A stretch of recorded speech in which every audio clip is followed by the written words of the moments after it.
Mackenzie Johnston with Cattle News Central, bringing you your Thursday evening, July 21st, cattle industry headlines. Brought to you by 4T Ag Insurance, your go-to contractor for ag insurance.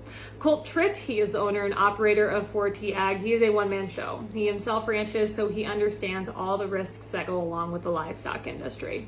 They offer LRPs for both fed and feeder cattle. They offer PRF insurance and just about any other insurance option that you're looking for.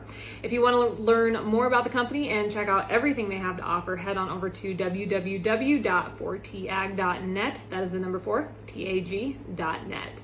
Meeting Place has reported more than 200 environmental and other advocacy groups sent a letter this week to EPA urging the organization to crack down on concentrated animal feeding operations, also known as CAFOs. The tree huggers noted the Biden administration's policy efforts on environmental justice and racial equity in their letter. But they believe EPA is failing to uphold these policies, and as a result, rural communities living near CAFOs are suffering. These folks are now urging EPA to end the regulatory exceptionalism and hold accountable the industrial livestock agribusinesses profiting from the exploitation of environmental justice communities. The Beef Read by Cassie Fish has reported, for the third consecutive week, packers have successfully been able to back down fed cattle cash prices day by day. Negotiated cash volume has been light this week, and prices are generally $1 cheaper. Boxed beef prices are still holding strong, even though they have dropped a couple bucks compared to a week ago.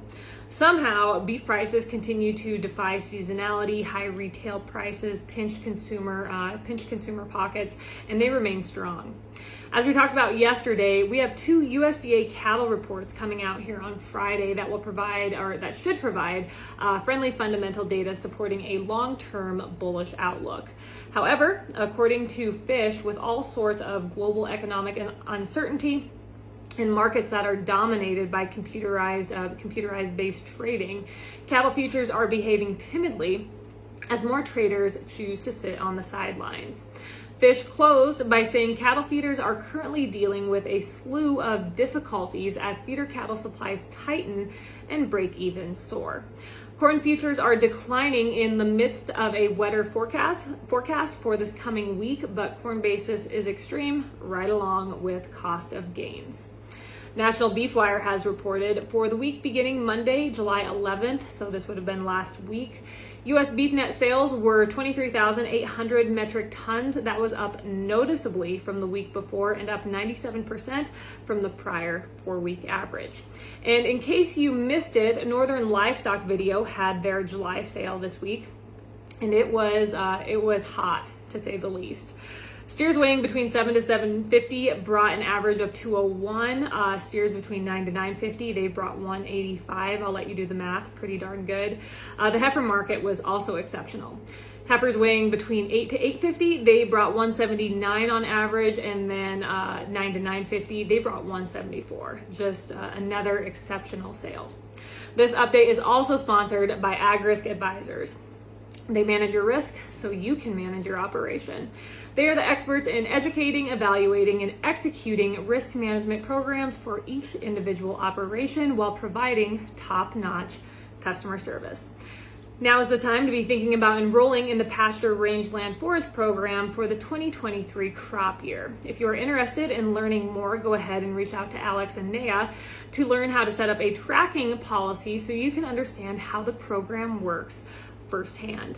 AgRisk Advisors, risks averted, legacies preserved.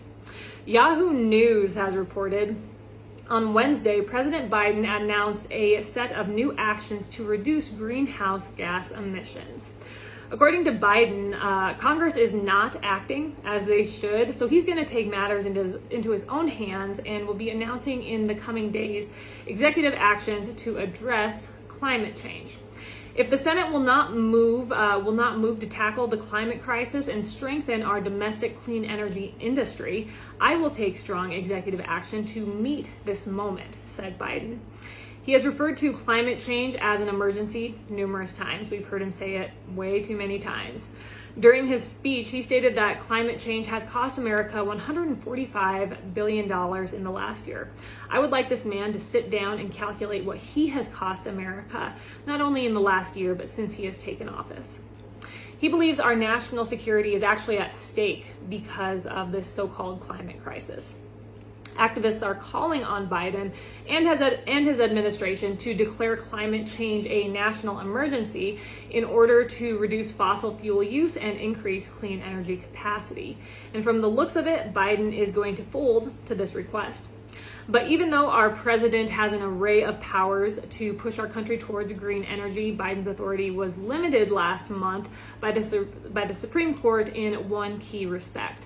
The court ruled that the EPA may not use its power under the Clean Air Act to require electric utilities to move away from fossil fuels.